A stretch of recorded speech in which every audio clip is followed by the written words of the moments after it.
ಆತ್ಮೀಯ ವೀಕ್ಷಕರೇ, ತಮ್ಮೆಲ್ಲರಿಗೂ ಸ್ವಾಗತ. ನಮ್ಮ ಯೂಟ್ಯೂಬ್ ಚಾನಲ್ ಝಡ್ಬಿ ಲರ್ನಿಂಗ್ ಸೆಂಟರ್ನಲ್ಲಿ ಎರಡು ಪ್ರಮುಖ ವಿಚಾರಗಳನ್ನು ಇಂದಿನ ಈ ಒಂದು ವಿಡಿಯೋದಲ್ಲಿ ತಮ್ಮೊಂದಿಗೆ ಶೇರ್ ಮಾಡ್ತಾ ಇದ್ದೀನಿ. ಮೊದಲನೇದಾಗಿ, ತುಟ್ಟಿ ಭತ್ಯೆ ಲೆಕ್ಕಾಚಾರ ಈಗ ಬದಲಾಗ್ತಾ ಇದೆ. ಹಾಗಾಗಿ ಸರ್ಕಾರಿ ನೌಕರರಿಗೆ ಒಂದು ಬಿಗ್ ಶಾಕ್ ಅಂತ ಹೇಳ್ಬೋದು. ಅದರ ಜೊತೆಗೆ NPS to OPS ಹಳೆಯ ಪಿಂಚಣಿ ಯೋಜನೆಗೆ ನೌಕರರು ಅರ್ಜಿಯನ್ನು ಸಲ್ಲಿಸುವುದು ಹೇಗೆ ಅನ್ನೋದರ ಬಗ್ಗೆ ಒಂದು ಇಂಪಾರ್ಟೆಂಟ್ ಅಪ್ಡೇಟ್ ತಮ್ಮೊಂದಿಗೆ ಶೇರ್ ಮಾಡ್ತಾ ಇದ್ದೀನಿ. ವೀಕ್ಷಕರೇ, ದಯವಿಟ್ಟು ವಿಡಿಯೋನ ಕಂಪ್ಲೀಟಾಗಿ ವಾಚ್ ಮಾಡಿ. And also request, please like this video, subscribe to my channel and turn on the bell icon for all the latest updates. So ಮೊದಲನೇದಾಗಿ OPS ಓಲ್ಡ್ ಪೆನ್ಷನ್ ಸ್ಕೀಮ್ ಕುರಿತು ಮಾತಾಡೋಣ.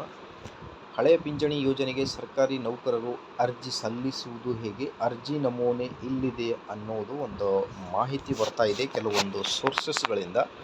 ಏನಿದೆ ಅಂತ ನೋಡ್ತಾ ಬಂದರೆ, ಕಾಂಗ್ರೆಸ್ ಸರ್ಕಾರ ರಾಜ್ಯ ಸರ್ಕಾರಿ ನೌಕರರ ಬೇಡಿಕೆಯಂತೆ ಹೊಸ ಪಿಂಚಣಿ ಯೋಜನೆ NPS ರದ್ದುಗೊಳಿಸಿ ಹಳೆಯ ಪಿಂಚಣಿ ಯೋಜನೆಯನ್ನು ಪುನಜಾರಿಗೆ ತರುತ್ತಿದೆ. ಹಳೆಯ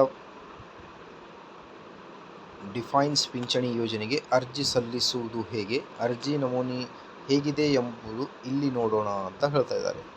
ಸೊ ದಿನಾಂಕ 1/4/2006 ಅಧಿಸೂಚನೆಗಳ ನೇಮಕಾತಿ ಹೊಂದಿ ಮೂಲಕ ಆಯ್ಕೆ ಆ ದಿನಾಂಕದಂದು ಅಥವಾ ನಂತರದ ರಾಜ್ಯ ಸರ್ಕಾರದ ಸೇವೆಗೆ ಸೇರಿದ ನೌಕರರನ್ನು ಹಳೆಯ ಡಿಫೈನ್ಸ್ ಪಿಂಚಣಿ ಯೋಜನೆಗೆ ಒಳಪಡಿಸುವ ಕುರಿತು ಸರ್ಕಾರ ಅಧಿಸೂಚನೆ ಹೊರಡಿಸಿದೆ. ಅದಕ್ಕೆ ಕೆಲವು ಷರತ್ತುಗಳನ್ನು ಸರ್ಕಾರದ ಆದೇಶದಲ್ಲಿ ನೀಡಲಾಗಿದೆ ಅಂತ ಹೇಳ್ತಾ ಇದ್ದಾರೆ.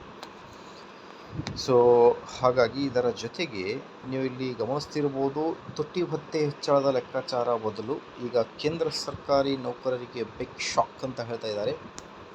ಸೊ ನೋಡ್ತಿರ್ಬೋದು ನೀವು, ಕೇಂದ್ರ ನೌಕರರ ತುಟ್ಟಿ ಭತ್ಯೆ DA ಕುರಿತು ಹೊಸ ನವೀಕರಣವೊಂದು ಬಹಿರಂಗಗೊಂಡಿದೆ. ಕೇಂದ್ರ ಸರ್ಕಾರದ 2024 ಜನವರಿಯ ತುಟ್ಟಿ ಭತ್ಯೆಯನ್ನು DA 50% ಹೆಚ್ಚಿಸಿದೆ. ಆದರೆ ಈಗ ಅದರ ಲೆಕ್ಕಾಚಾರ ಬದಲಾಗುತ್ತಿದೆ. ಜುಲೈ 2024ರಿಂದ ಪಡೆಯಬೇಕಾದ ತುಟ್ಟಿ ಭತ್ಯೆಯನ್ನು ಶೂನ್ಯದಿಂದ ಲೆಕ್ಕ ಹಾಕಲಾಗುತ್ತಿದೆ. ಆದರೆ ಅದರ ಸಂಖ್ಯೆಗಳನ್ನು ಜನವರಿ ಮತ್ತು ಜೂನ್ ನಡುವಿನ AICPI ಸೂಚ್ಯಂಕದ ಆಧಾರದ ಮೇಲೆ ನಿರ್ಧರಿಸಲಾಗುತ್ತದೆ. ಜನವರಿಯಲ್ಲಿ AICPI ಸಂಖ್ಯೆಗಳನ್ನು ಫೆಬ್ರವರಿಯಲ್ಲಿ ಬಿಡುಗಡೆ ಮಾಡಲಾಗಿದೆ. ಇದರ ಪ್ರಕಾರ ತುಟ್ಟಿ ಭತ್ಯೆಯಲ್ಲಿ 1% ಹೆಚ್ಚಳವಾಗಲಿದೆ ಅಂತ ಹೇಳ್ತಾ ಇದ್ದಾರೆ. ಓಕೆ, ಸೊ ಇದೇ ಒಂದು ಲೇಟೆಸ್ಟ್ ಅಪ್ಡೇಟ್. ಇದೇ ಥರ ಎಲ್ಲ ವಿಡಿಯೋಸ್ಗಳ like, share and subscribe. Thank you.